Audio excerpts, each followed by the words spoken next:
Boa tarde, jovens. Aqui é o professor Carlos Wagner, de volta para completarmos aquele exercício que iniciamos da vez passada, no vídeo passado.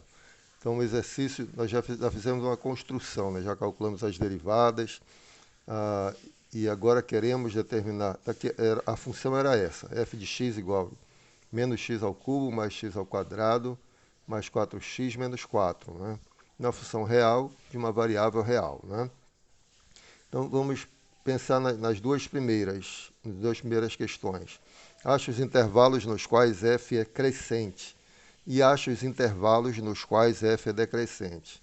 Então, como eu falei no vídeo passado, nós já vimos aqui o gráfico da função, até construímos usando a primeira derivada e a segunda derivada, e aqui também temos o gráfico da primeira derivada, o gráfico da segunda derivada, que foram calculadas aqui, certo? Da primeira derivada, e a segunda derivada nós calculamos aqui. A primeira derivada é uma parábola com cavidade voltada para baixo, está aqui o gráfico, e a segunda derivada é uma reta com inclinação negativa, está aqui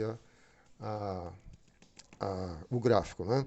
E as derivadas nos dão informações a respeito da função. Então, a primeira derivada está relacionada com a primeira pergunta, os intervalos onde f cresce e onde ela decresce. Aqui a gente até já vê pelo gráfico, né? Mas vamos olhar como nós vimos na teoria. Quando é que a função é crescente? Então, vamos lá. Fazendo a continha aqui, né? F é crescente, essa informação vem dada pela primeira derivada, né? Não vejo bem aqui se está bem enquadrado, mas vamos lá. Bom, f é crescente, letra A, pergunta A. F é crescente. Vou colocar assim, se somente se a sua derivada é maior que zero, positiva, né? Derivada positiva, f crescente. Mas quando é que a derivada é positiva?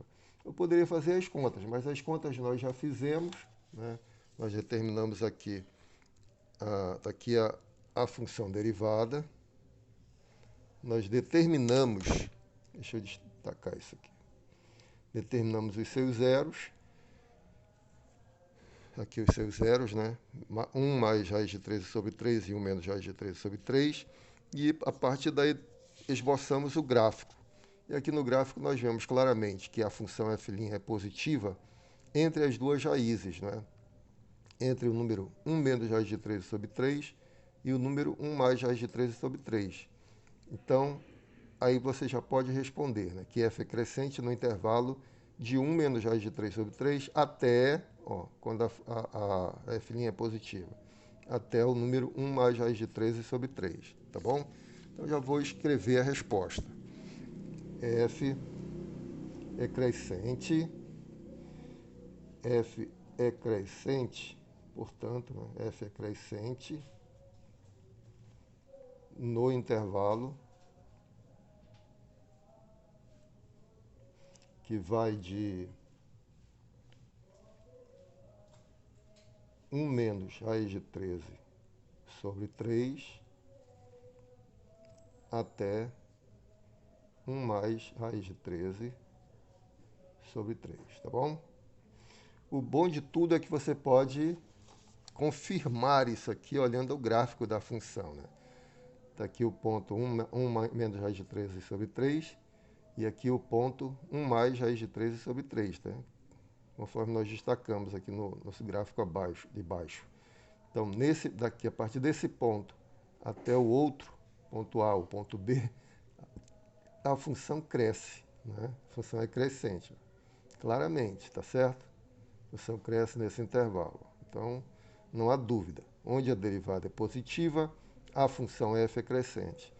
E onde ela é negativa? Nos outros intervalos. Ou melhor, onde ela decresce, a função decresce. Nos outros intervalos onde a derivada é negativa. Nesse primeiro intervalo aqui, que vem de menos infinito. Lembra que o gráfico da função vem lá do infinito, né? A gente só pode representar um pedacinho. A gente vem lá do menos infinito até esse ponto. E depois ela é negativa deste ponto 1 mais raiz de 13 sobre 3 até o mais infinito, né? Vai embora aqui, tá bom? Aí já dá para responder também. Letra B. F é decrescente, se somente se, F', contrário, né? Menor que zero agora. Crescente quando a derivada é positiva e decrescente quando a derivada é negativa. Quando é que ela é negativa? Nós já vimos lá no gráfico que ela é negativa, a derivada é negativa nesses dois intervalos. Quando x é menor que 1 menos raiz de 13 sobre 3, eu posso representar usando o símbolo menor ou usando o intervalo. Né? Usando o intervalo, eu vou fazer assim, menos infinito até 1 menos raiz de 13 sobre 3, tá certo? Nesse intervalo aqui. E faltou escrever, né? F é decrescente nos intervalos. Poxa, como ficaria a resposta assim? F é crescente, coloco aqui. F é decrescente nos intervalos, tá? Arranje um jeito de colocar aí. F é decrescente nos intervalos. Primeiro intervalo de menos infinito a 1 menos raiz de 13 sobre 3. E o segundo intervalo, aquele que nós já mostramos ali, 1 mais raiz de 13 até o infinito, né? Raiz de 13 sobre 3 até o infinito, positivo. Ok? Então, respondida a letra A, a letra B. E aí você pode confirmar no gráfico também, né? De menos infinito até esse ponto, 1 menos raiz de 13 sobre 3, a função decresce. Ela vai decrescendo até aqui. Depois ela cresce e quando chega no 1 mais raiz de 13 sobre 3, ela volta a decrescer, conforme indica a função derivada. A derivada de f, onde ela é negativa, a função decresce. Onde ela é negativa, a função decresce, tá bom? Letras B e C. A letra B e C nós estamos interessados ou melhor, letra C e D, nos intervalos nos quais a F tem concavidade voltada para baixo. Estamos interessados na concavidade do gráfico da função. Né? Então, vamos lá. Concavidade, nós podemos ver essa informação através da derivada segunda, que é uma reta com inclinação negativa. Né? Tá certo? Derivada segunda é uma reta com inclinação negativa. Então, nós sabemos que a concavidade F tem concavidade voltada para baixo. Quando eu digo F tem concavidade voltada para baixo, eu estou resumindo, né? Estou dizendo que o gráfico da função F tem concavidade voltada para baixo, tá certo? A gente está abusando um pouco da linguagem aqui. F tem concavidade voltada para baixo. Aí, se somente se a derivada segunda é menor que zero. Bom, quando a derivada segunda é menor que zero. Quando é que a derivada segunda é menor que zero? Nós já construímos o gráfico. Derivada segunda, o gráfico é uma reta com concavidade, ou é uma reta com inclinação negativa, certo? Cruzando aqui o eixo horizontal no ponto 1/3, né? Aqui 1/3, tá bom? 1/3. Quando é que ela é negativa? Ela é negativa a partir de 1/3, né? Para todos os números maiores que 1/3. Então, no intervalo de 1/3 até infinito. X maior que 1/3, né? Se você quiser. Coloca x maior que 1/3. Então, vamos lá. Portanto, no intervalo, não vou repetir, tá? F tem concavidade voltada para baixo. No intervalo é maior que 1/3, né? 1/3 até mais infinito, nesse intervalo. E concavidade voltada para cima no outro intervalo. Né? Então, mas o bom é que você pode aqui confirmar. Né? Quando a derivada segunda é negativa, você vê lá no gráfico da função, ó, a partir do 1/3, o gráfico da função tem concavidade voltada para baixo. Ó, tá certo? A partir de 1/3. Esse aqui é o 1/3, que eu destaquei aqui. A partir de 1/3, ó, a concavidade é para baixo. antes de 1/3, concavidade para cima.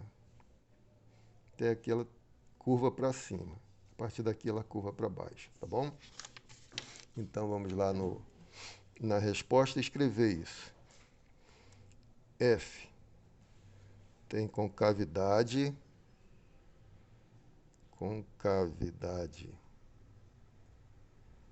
voltada para baixo. Eu não estou enxergando muito bem o enquadramento aqui, mas eu quero crer que está bom. F tem concavidade voltada para baixo, se somente se a derivada segunda, nos intervalos onde a derivada segunda é maior que zero. Aí nós vimos que a derivada segunda é maior que zero antes do 1/3, ou seja, de menos infinito, x menor que 1/3, se você quiser, né? No intervalo de menos infinito até 1/3. Então, conclusão, no intervalo, é um intervalo infinito, né? De menos infinito até 1/3. Ok? E finalmente, para terminar essa análise, nós temos aqui as duas perguntas sobre máximos locais e mínimos locais. Ora, quando você olha o gráfico da função, você já vê que ela tem um mínimo local no primeiro ponto aqui, x igual a menos raiz de 3 sobre 3, e um máximo local no ponto x igual a 1 mais raiz de 3 sobre 3.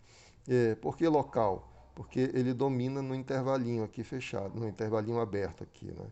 Se você for analisar o gráfico todo, em algum momento a função vai superar esse máximo local, né? Aqui ela supera.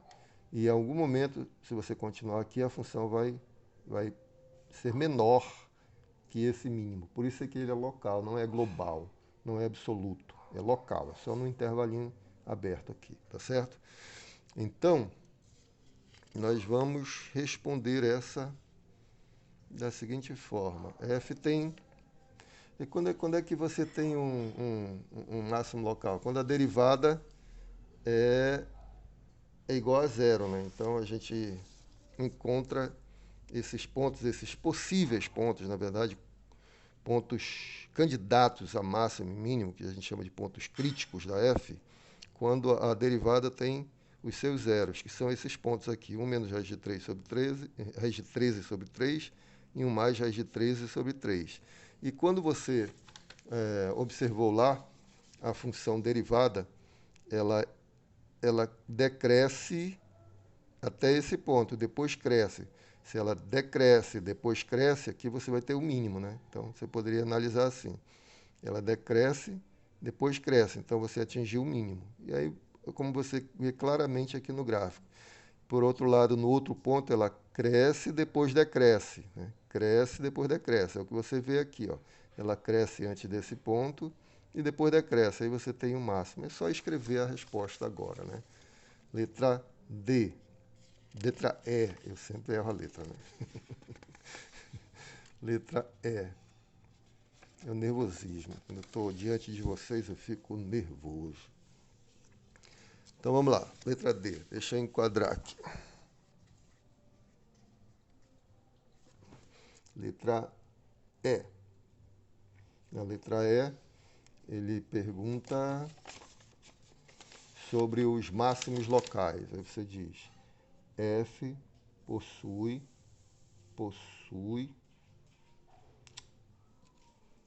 um máximo local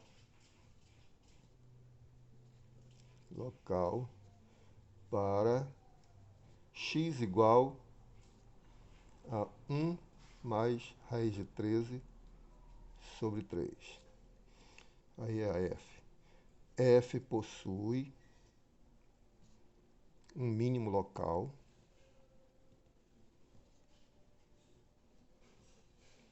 em x igual a 1 menos raiz de 13 sobre 3. Aí, se você quer saber quem é o máximo, aplica F a esse ponto. Se você quer saber quem é o mínimo, aplica F a esse ponto. Mas eu não vou cobrar isso porque são umas contas desnecessárias. Você tem um número irracional aqui, né? Então, isso aqui, como eu já falei várias vezes, é um curso teórico. Você não precisa fazer essas contas, né?